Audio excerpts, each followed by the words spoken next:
together as a board, we welcome you all to our annual meeting. If you are not yet a member, we would love to have you join. We're really trying to ramp up our activities and involve everyone. And it doesn't mean that you have to suddenly take on a huge amount of responsibility, but just be able to be part of this. It would be wonderful to see you supporting us. I would like to welcome as well our wonderful village historian, Gloria Pritz.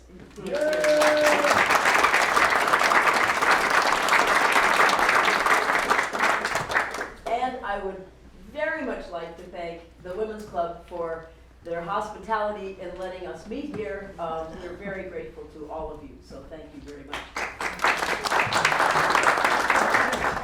I'm John Pritz, Gloria Pritz's son. Every time she mentions me, that's why so I don't have an opinion myself. Gloria Pritz's son. Anyway. And you're very lucky. I am lucky. More than you know.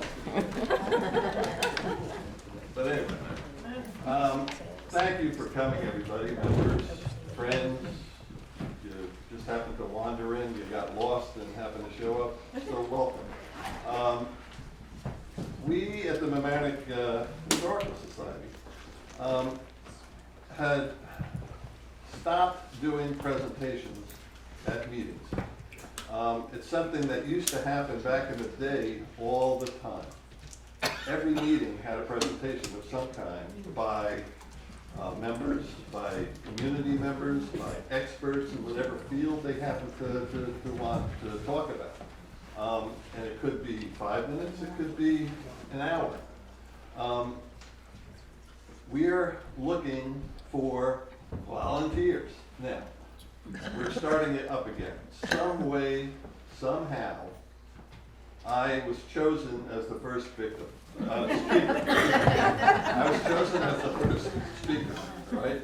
And hopefully you guys aren't going to be the victims in this, all right? Because I am not experienced in this at all, all right? My mother is. She's done a million of them, all right? She did programs on LMC TV for years. And by the way, thank you LMC TV for being here tonight and bringing your tens of thousands of viewers. But the purpose tonight is to try to start up the same type of thing that we were doing in the past, that got done in the past. That everybody in here, you're here because you have an interest, all right? In history, in Harbor Island Park, in Mamaroneck, whatever. But you have an interest. And there is so much interest out there. I've been opening up the schoolhouse the last Sunday of every month, and really haven't advertised it. The number of people seeing the door open, driving by, stopping, and just coming in to see what's there. Oh, I've always wanted to see this place, all right?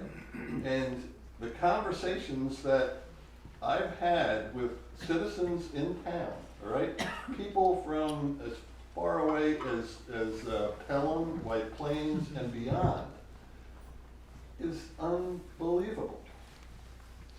And the amount of interest that is out there is really, it warms my heart. Now, that being said, if you have any ideas of things that you'd like to hear about, speak about, when we're done tonight, please let me know. All right, so that we can continue this. Anyway. I think I'm going to start tonight a little bit different.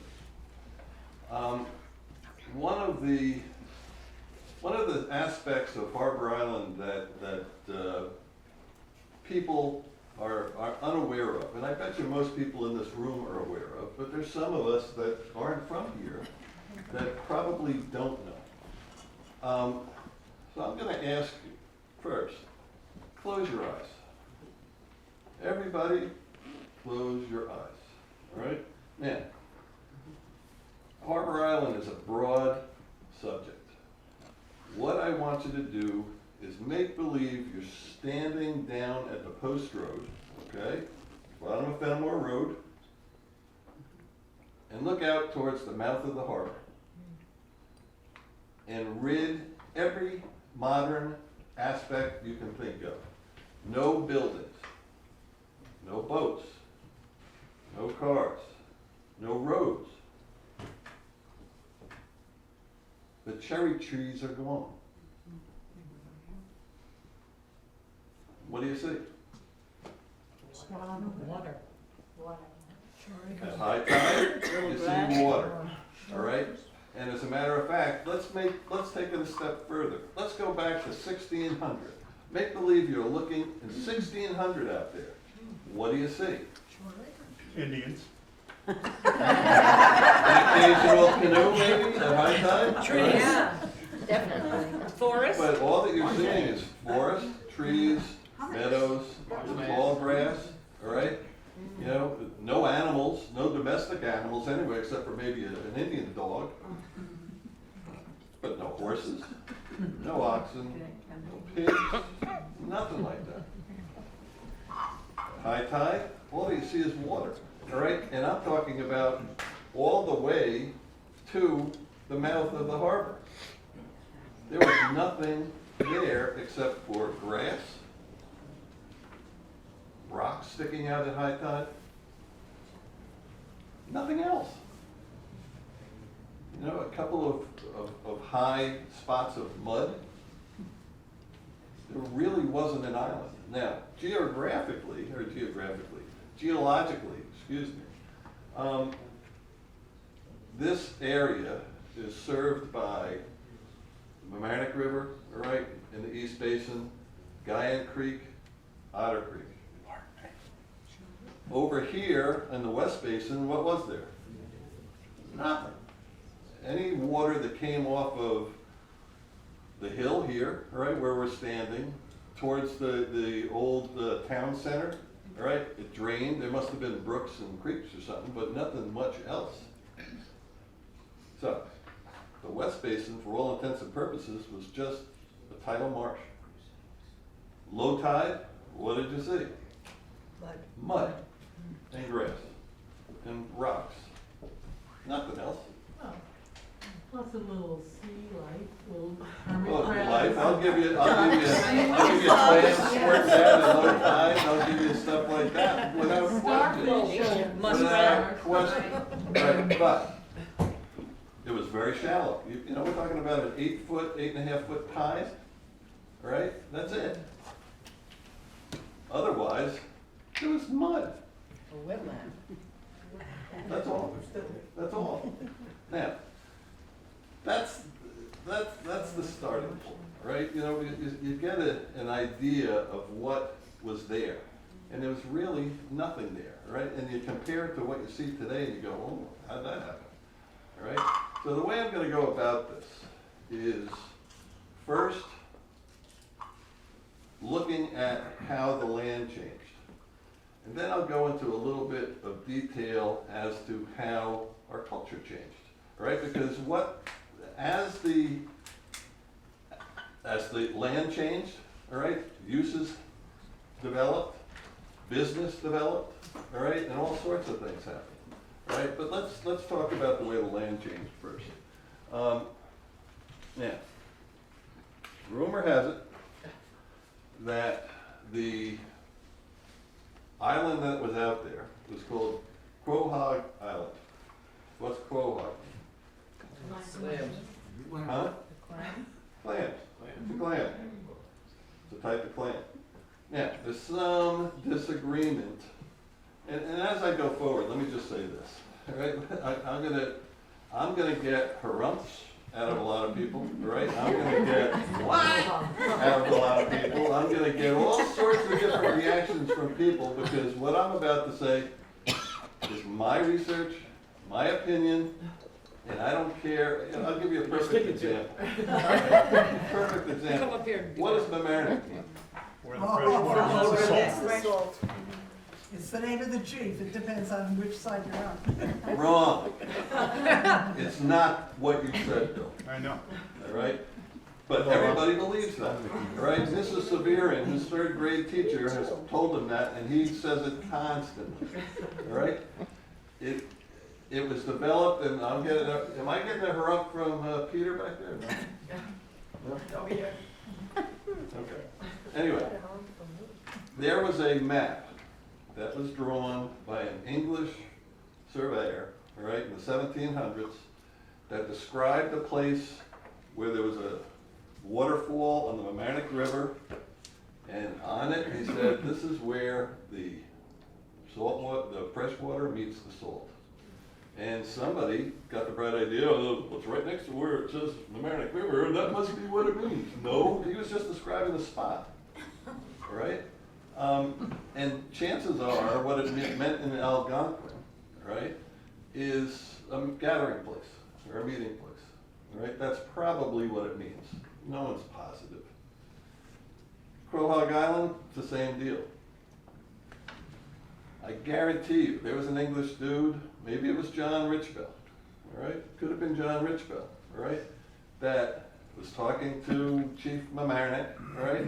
When he was doing it, and goes, you know, what's this over here? Looking at a pile of old shells. He goes, Quahog, Quahog. And he thought he was pointing at the island out in the harbor. So that's what it must be called, Quahog, and that's how it got its name.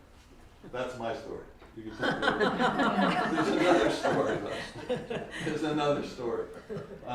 There was a fellow by the name of Dick Evison, lived in Orienta, all right, and this is by the time that, this is in the 1800s now, that raised pigs, chickens, and ducks on the island.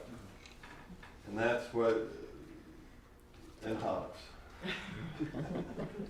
That's where some people think the name came from. All right, so it could have just as easily been Duck Island or Chicken Island. But it's Hog Island, right? But anyway, that's another story. In revolutionary times, with the mud flats, Hog Island, I'll call it, all right, was just a bump in the harbor at high tide. Over time, with the water flowing out of the Mamaroneck River, all right, the silt gradually built up and made the island a little bit more than it was. Spartina grass, sedge grass grew and died. Made it a little bigger. And over time, by say 1812, something like that, it was probably an acre, acre and a half, 2 acres. Around that time, oak trees started growing. And over time, leaves fell and it built up the land a little bit more and more and more. Most of what happened until the later 1800s was all natural, all right? Now, as far as the Spartina and sedge grasses are concerned, there was a law in 1780, there was a town of Mamaroneck law that stopped people from harvesting the grasses, because what they used to use it for is in their farms, there were beds for animals. Now, what they said was you could not harvest the grass until September 10th. And then after September 10th, only citizens of Mamaroneck could harvest the grass. So that sort of stopped the stealing of the grass, all right, and allowed the land to develop a little bit faster. Let's see. Basically a road from dry land by Mamaroneck Avenue, all right, to the island. You know, up and down the coast. What was the main product they sold? Apples. Beaver. Camels? Hemp. Hemp. Apples. Apple. That's crazy. I never would have thought that. Apples Well, there was also one on the hill, all right, that the Delancey's had. All right, there was also apples in Scarsdale. There was apples in White Plains. I never knew that.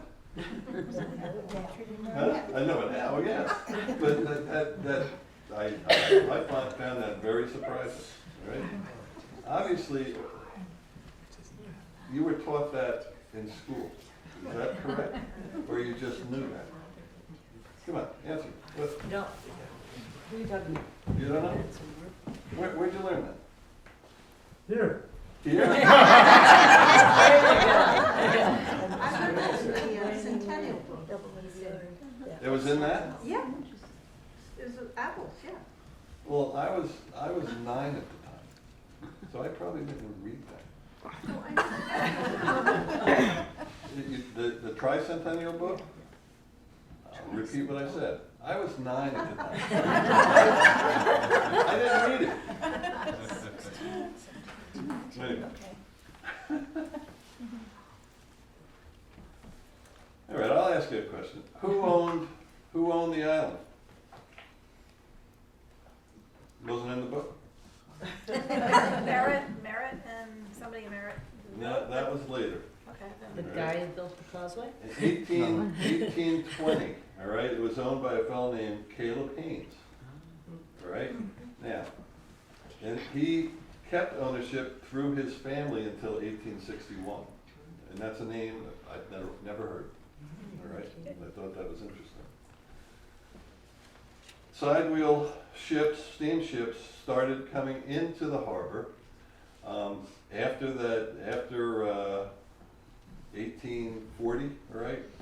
When they started bringing after the causeway started, people were able to get to the island easily.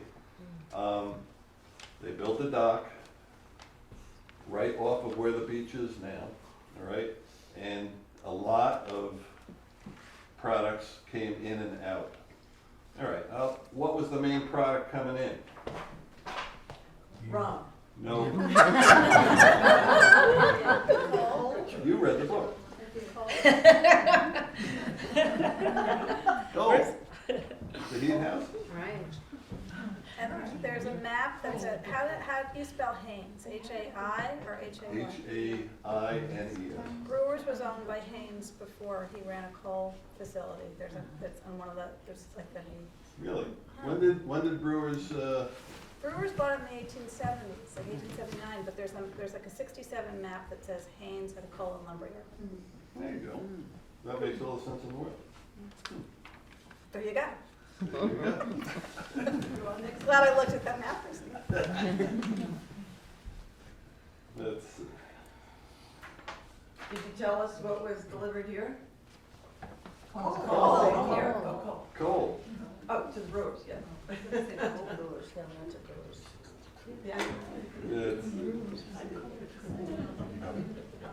one of the boats that came in was the Island City. We've got a picture of the Island City, here, if you peruse the tables. 1870, John Huntley built a hotel out there for the New York City Theater District. It burned down in 1897. Why did the firemen at the time just watch it burn? They hadn't paid their dues. They hadn't paid their dues, no? They didn't have a pumper to pump water out of the sink, out of the harbor. They had no source of water.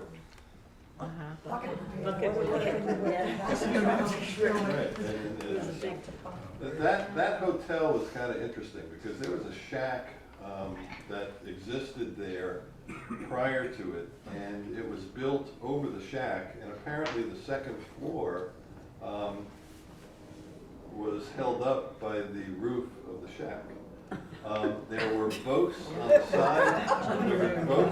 side of the hotel because the land had not risen over the sea level at high tide enough. When super high tides came, it flooded the hotel on the first floor.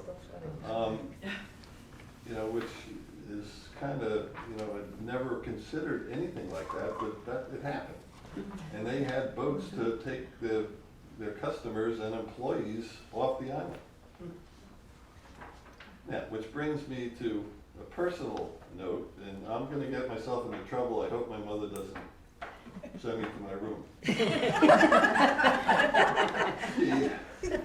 When I was a teenager, all right, and I had heard stories, hurricane flags up at Harbor Island being stolen. Hurricane came. Me and a couple of buddies of mine said, it's our turn. So we went out to steal the flag. Went out to the flagpole. The water was probably up to here, right, at the baseball field. Which was like, okay, you know, we didn't know what to expect going out there. It was certainly windy, you know, we were sort of ignoring the trees blowing and everything else that was dangerous, thinking that we wouldn't be affected. We got to the flagpole and didn't have a ladder enough to get, they were smart enough to put the rope high, so we failed. But anyway, This was in We tried. 1850. what's that? This was in 18. That was probably in the 1960s when that happened. I thought there was a parallel with the boat on the hotel. Could you give some more information about the hurricane flag? Like, I mean, what did they do? They actually hoisted a big, Well, it looks like they probably had a ladder to tie it off, and we but I didn't mean, have a ladder. what did it look, was it, does anybody know what it looked like, the flag? Like it Oh, was, yeah, it's a big red flag with a square right in the center. And that's how they It's really told, neat looking, told actually. people when a hurricane was The coming? hurricane was coming. modern day. But the hurricane was already there. I said the hurricane was already there. It's like, oh, the hurricane thing, where's the flag? All right. Can I just add a personal story? Please. I always wondered, my father was born here in 1908, and they were Jewish immigrants down on the Lower East Side. I said, well, how did they get to Mamaroneck from the Lower East Side at that time? Well, his brother went to Grand Central Station, held out his hand, and said, how far can I get? And come back. And he said, well, there's a little place called Mamaroneck. He gets off the train, walks down and sees the water and says, this is where I'm coming. So that's why we have all these multicultural people, because you could get here from down here. So, by the 1880s, all right, by the 1880s, the island and the community, all right, and what was happening here, started gaining interest, commerce interest, I'll put it that way. One thing that happened was a railroad company, all right, had plans of running a railroad along the Sound Shore. Anybody go to Rhinebeck High School here? Well, yeah, if you go over that bridge at Rhinebeck. The bridge to through nowhere, marshlands, right, is- through the marshlands, they built a little All right. trestle That for it. same company that built that bridge wanted to buy and bought Harbor Island. All right, they had plans of running the line right across there. All right, now, It's Portchester, I believe, right? Was it Portchester, I Yes. think? now, that being said, close your eyes again and think, in 1900, all right, 1890, this place still wasn't developed. There was a lot of farmland, right? There was a lot of open space. So the possibility, you know, you sort of look now and say, how in God's name are they gonna do that? Through Oriana? No way. Through this? No way. Through Shore Acres? No way. Well, there was nothing there then. Where's the bridge? Are you saying The that- bridge that I was talking about at Rhinebeck is in the back in the marshlands. There's a bridge there, Oh, that's a on the railroad bridge. camp, okay. Like going to Florida. But they bought this island, right? They owned it. It's, 1896, your Bellow and Merritt company bought it. Okay? And they bought it for $20,000, which is kind of interesting. Now, I did not research what kind of company that was. I don't know, all right? You know? I think they were a real estate development company. A development That's- I company. think they were a real estate development That company, but I makes don't sense. know. Yeah. That makes sense. From what I was told, or what I read in different articles that I saw, I'm sitting there looking, okay, what were they? What were they? And it was never stated. And I wonder if it turned into what's now Merritt and Larchmont, whether there was a relation to that, but I can't figure that out. I I don't don't know the answer to that. Because that was like a realtor in the 1920s in Larchmont who Uh-huh. continued, but I don't, that's to be determined. Let's not create a myth. Right. Is it the same F.E. Bellow too? B-E-L-L-O-W from the school names? Is that the same? No. Okay. Different name. It's spelled differently. That's when, right around the time that Bellew, I guess is the correct pronunciation, and Merritt buying the island, began the village interest in the property, all right? They didn't react immediately, all right? As a matter of fact, they had a number of votes on buying it that were turned down, were voted down. I mentioned Dr. Hunter, right? Dr. Hunter was one guy that really wanted to do something. He thought it was of value to the community and wanted to get something done.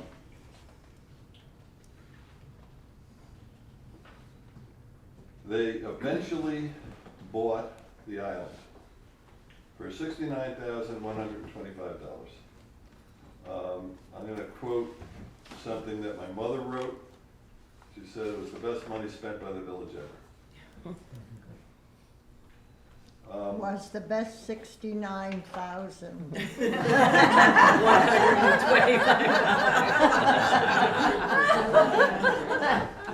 You know, the village incorporated in 1895, all right?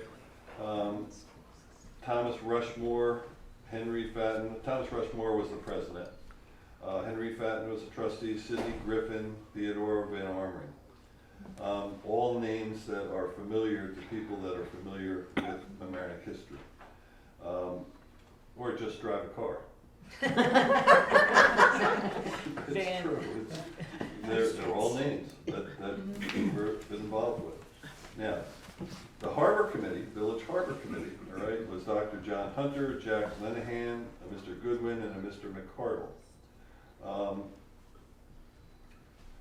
The first proposal that the island was bought is 1901. The hotel had already burned down, all right, so it wasn't really being used too much. It was voted on again in 1904 and defeated. It was voted on again the next year and passed, and that's when it was purchased. Now, in 1904, and this I've never heard of, but it's kind of interesting. The village sued the state to define what the harbor was. Was it just the island, or did it include the land and low tide surrounding the island? And sure enough, they won. So, the fields that were underwater at high tide, all right, that we see now as fields, were designated as land that they purchased for that $69,000. That's huge, because otherwise, they couldn't develop. They couldn't do anything. Now, it didn't happen anyway for years, all right? But somebody had the forethought of doing that, which I thought was brilliant. And I think that person was Dr. Hunter. Now,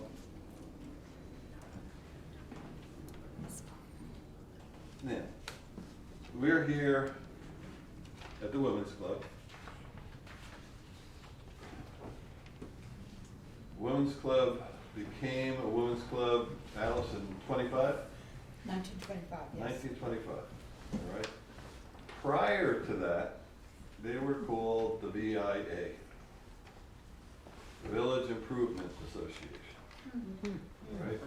Now, the village owned the property. Going back to 1912, all right, did women have the vote? No. And there was a lot of other things that women couldn't do. But these women said, wait a second, it's time for us to start supporting our village. They wanted to clean up the Washingtonville slums. They wanted to improve garbage collection. They were involved in making the village a better place for families to live. One of the things they did, and we're talking about Harbor Island here, is got money and built a playground for kids, all right, that I'm going to read an article from the Mamaroneck Paragraph, August 7th, 1919, all right? I'm not going to read the whole thing, but I'm going to read a little bit of it. Titled VIA Playground. All right, now this is 1919. That readers of the paragraph may realize what the playground means to the village, the following report of the supervisor, Ms. Helen Warren, for the first 3 weeks of the season is herewith appended. Since the playground opened June 30th, there have been 14 days on which it has been open the full time. 2, Thursday, July 10th, and Friday, July 18th, on which it has been open until 2 o'clock, and then closed on account of heavy rain. 1 day, Saturday, July 19th, on which it was open for an hour and a half between showers. And 3 days when, because of the rain, it was not open at all. During the days when it had been open, there has been a total attendance of 1,370 children, making an average of 83 children daily. Now, that's crazy. They spent the time to man a playground on an island in the middle of the harbor. Think about that for a minute. What else did This is they 1919. have? Clean. I don't want to offend anybody, but I'm going to read the next paragraph. The children are all kinds: American, Italian, Russian, French, and colored, in all ages from 1 to 15. They have a slide, seesaws, swings, bean bags, 2 croquet sets, sandboxes, a baseball and bats, a ring toss, tennis balls, and some small games to play with, and they keep everything busy at once. They are also very fond of bathing, and as sometimes nearly 100 of them are in the water at once, the beach could be enlarged to good advantage. I'll get to that in a minute. Were there mothers there too? It could be easily enlarged too, as the water is a uniform depth for 10 or 15 feet out and any distance along the side. This is the best part. The police protection materialized on July 3rd, my mother's birthday. She wasn't born yet though. The day the garbage dump caught fire, where the sewage center is now, was the dump. Oh, my gosh. The policemen were very helpful, keeping the children away from the fire while I kept them off the road out of the way of the engines. Police protection has lasted ever since July 3rd. The dump is very troublesome. It has been on fire twice, and days when the wind is from the south, the smell of the garbage is unbearable. Disinfectant is only temporarily satisfactory. I think the dump is also responsible for breeding the flies that swarm over the island and invade the shelter house in droves. flypaper is almost useless without mosquito netting for the windows and a screen door. Well, now, where was the beach? Wasn't there yet. Wasn't there. It was, where's a good picture?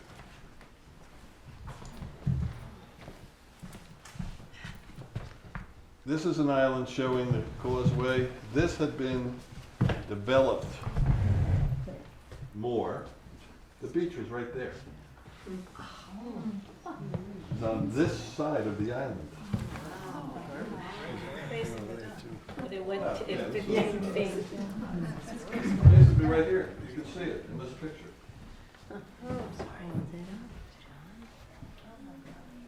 Why would they put a dump there? The dump was there for. It was there for a while. And I've got pictures of when the WPA, project was done, was being done, actually, and I actually put them on Facebook, all right? Showing the dump on fire. And that was the 30s. Probably burned for days and days. My mother talks about the seagulls being so loud there that it was ridiculous. But, think about this also. The dump was there. Our kids are playing soccer over trucks, cars, garbage, you name it. It's all under there. It wasn't removed. It was covered. And this was the 30s. They don't remediate the way they used to. I have never heard of one instance of any problem, but that doesn't mean it.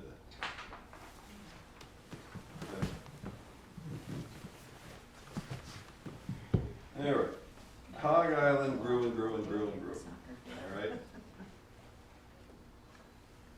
Most of the debris, actually the fill, all right, on the west side of the island came from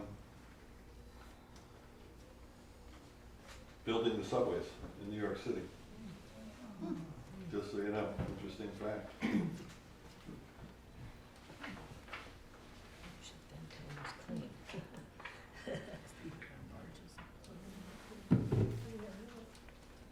Now, some of the information that I got came from Steve Johnson, all right, and articles and things that he has done. As we're getting into the more modern time frame, all right, some of the stuff comes from him.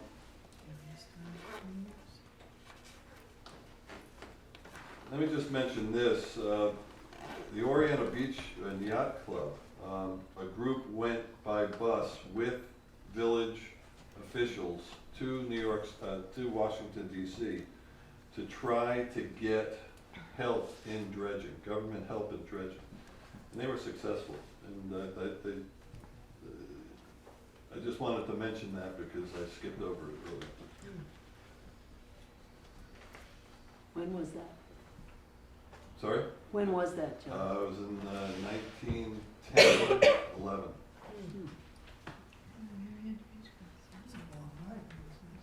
Yeah. We talked about products coming in, being shipped out.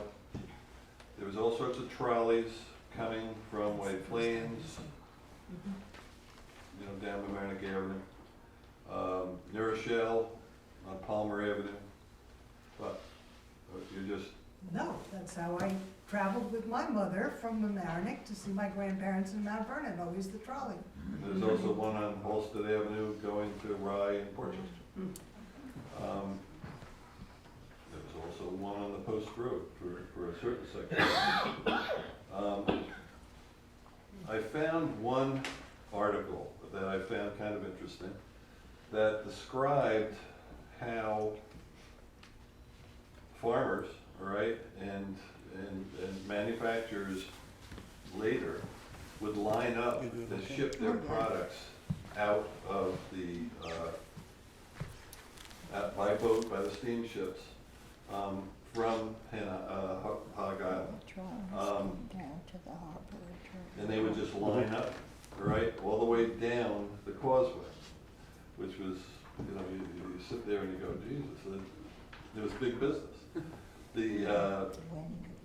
At one point, and this is Steve Johnson's story, I haven't figured out who he was talking about, but a barge, Hen Island is on the outer harbor, right? A barge got stuck on Hen Island, okay? They unloaded it. A couple of local fellas, kids, went out there and lit it on fire, and it burned to the ground. Burned up. Those two of the guys that were involved in that, one became a fire chief, one became a trustee of the village. And the interesting thing that I found is, well, actually two interesting things. The community applauded it because it wasn't going anywhere unless something happened. That's number one. Number two, how should I say this?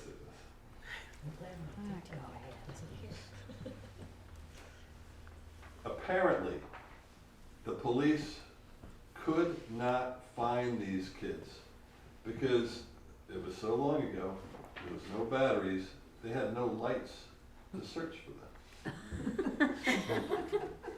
You know, and you sit there and you go, you know, with all the lighting that we've got now, they got away with it because it was dark. Which I just found it. Everybody remembers the sand and gravel at the entrance? You remember it? I have a painting from a local artist of the sand and gravel place, from What? Augusta Berman, in my house. It was Yeah. my mother's. So, Who's the owner of the sand and gravel? well, it's not there anymore. Well, I understand that, but does it have a title on it? No, it doesn't. It's just a picture of what was there. Because it was at one time Callahan, Ottman, and George Wolfe, for what it's worth. Anybody know the name Tom Homan? Yes. I do. You don't see it. I wonder why. You read the book. But you might have wrote the book. Anyway, he was a squatter and had a boat rental business at right to the right of the entrance, which was basically in where the dump ended up. If I am reading, if I read that right, it was there. I think it was along the East Basin. What I read, it Okay. said that it was on the other side. Santa Barbara is a Who knows? You'll never know. Now, 1929, they built the sewage treatment plant. A pipe goes underneath the, at the time, it wasn't underneath anything. It was through where the fields are, to the red brick building on the West Basin, then straight out to buoy 42 in the sand. Now, before that happened, there was a sewage plant just in that red building, all right? So we're talking about in the 20s. And what did they do? All the solids in that sewage plant were put in barrels and taken away. I haven't found out where they brought them. I suspect they brought them to a boat and dumped them in the sand. All right? That was the 20s. And I don't know that for a fact, but I suspect that's what happened because you know? Is that what they did? That's what they did. There you go. They was in the middle of the sound.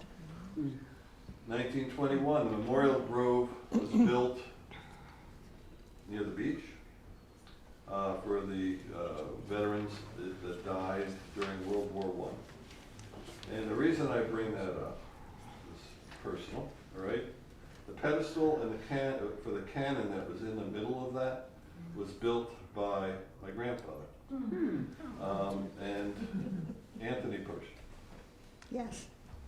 The cannon that was there was removed in World War II for scrap metal. Sewage plant was built for $5 million, $1 million under budget. Get out the tank.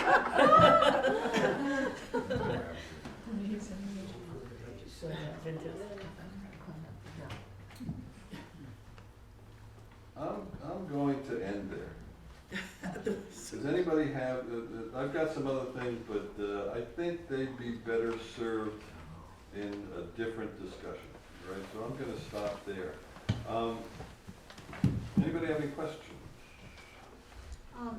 In the book, it says that all of the stones that were local, from local quarries, and they were all done by, cut by local people. That's correct. So Where these the quarries quarries- were, just to sort of put perspective to that, on the post road between Delancey and Fenimore, all right? Where the Delancey house is, all right? Along there, if you look at the end of Delancey right now, all the rock that's being removed, that's part of the same set of rocks that they quarried for the walls. Halsted Avenue, if you're going up Halsted Avenue towards Harrison, there was a whole section of ledge on the left side of Halsted Avenue. You know where the Halsted Avenue firehouse is? All right? Coming towards us, all right? That whole area was ledge, and it was removed. There was also an area, I believe, on Fenimore Road, where the railroad bridge is to the left. Some stone came from that there as well. What about Rockland Avenue? Rockland Avenue? Do you think Yeah. that, you know, that might have been named because there were, I didn't find any record of that. oh, I think it was Rockland Avenue because it was the rock yeah. area. Just wondering. Not by Baldwin Place? That's where I always thought that the granite came from. I haven't read anything that said that, so I'm not Yeah, sure. I'm not positive either, but that's where I always thought it came from. Possible. Is there a history of Mamaroneck from the 1920s, the lake? Have you read Fulcher's book? That's the first thing he said. That would be a good place to start. There's a number, one thing that I found very peculiar, right, about the way education has sort of proceeded. There were some very strong papers written by Mamaroneck High School students in the 30s about all different subjects, including some Mamaroneck history subjects.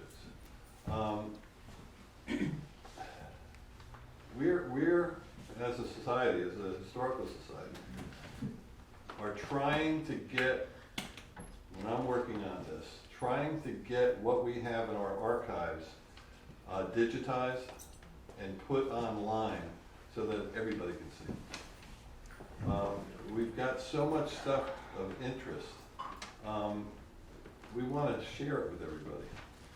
Now, one of the committees that we're, talking about possibly doing, actually, we're not talking about it, I'm just bringing it up now, and I'm getting looks from different members.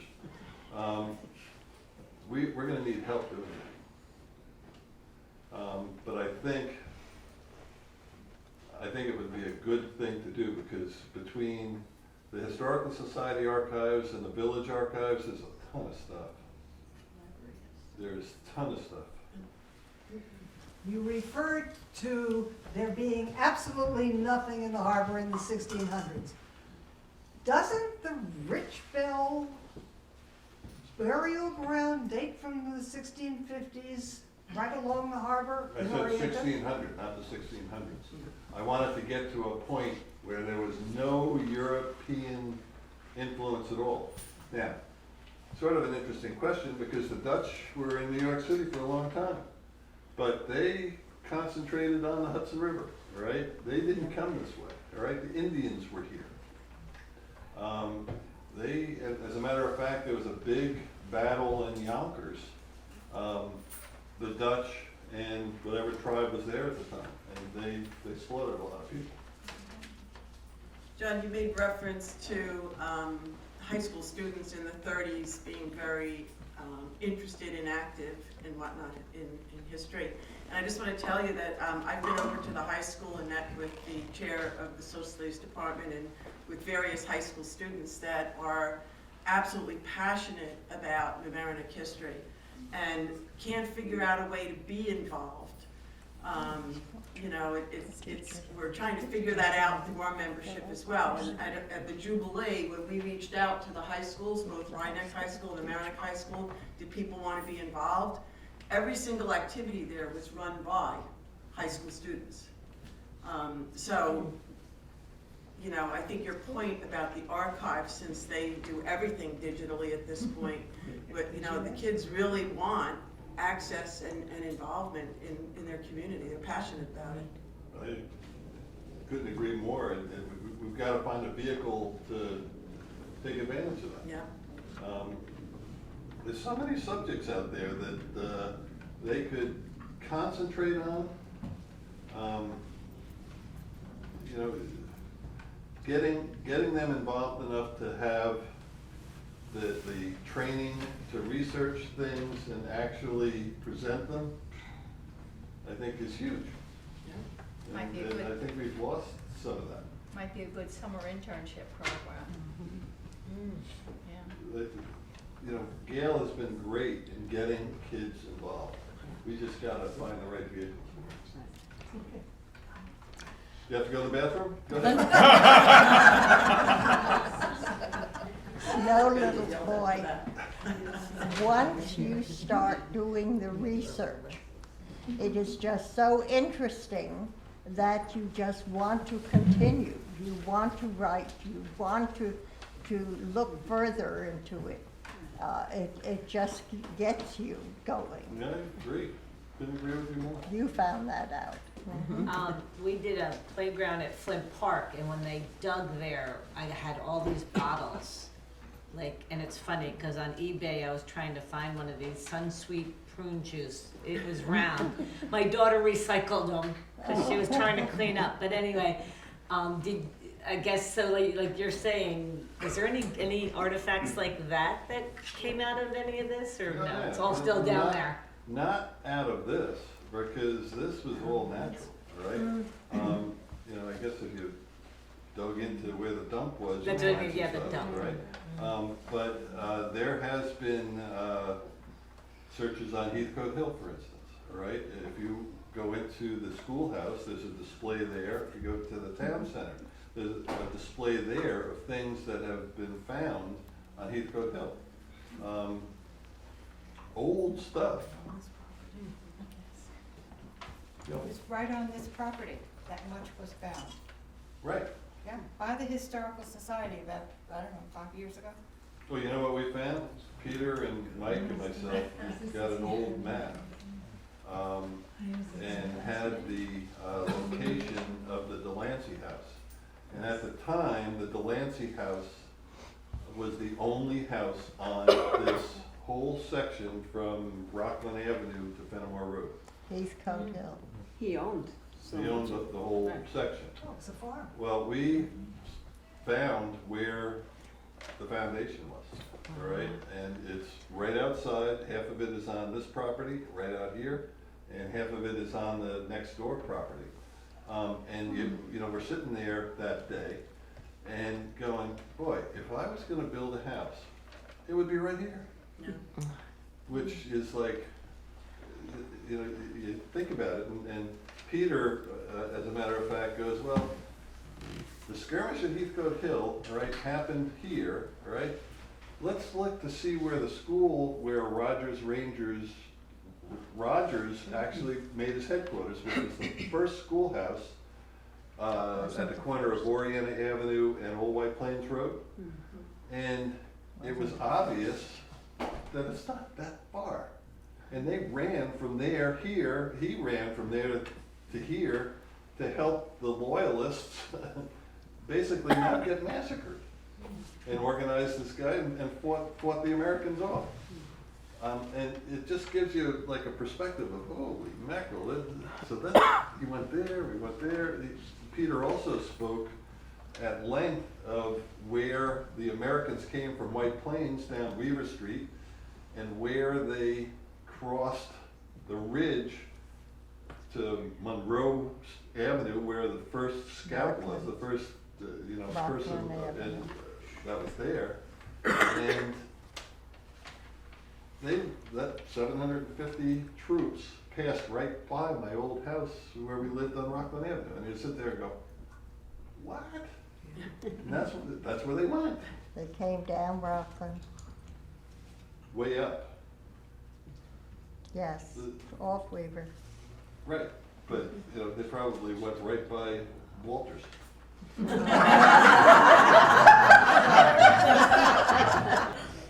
Anything else, guys? Thanks for a great Mamaroneck, the village and town of Mamaroneck, a fabulous place to live, a wonderful place to call home. History, some local important information about what happened here years ago and how and why it happened was just wonderful. Thank you so much, John. You did a beautiful job. Thank you.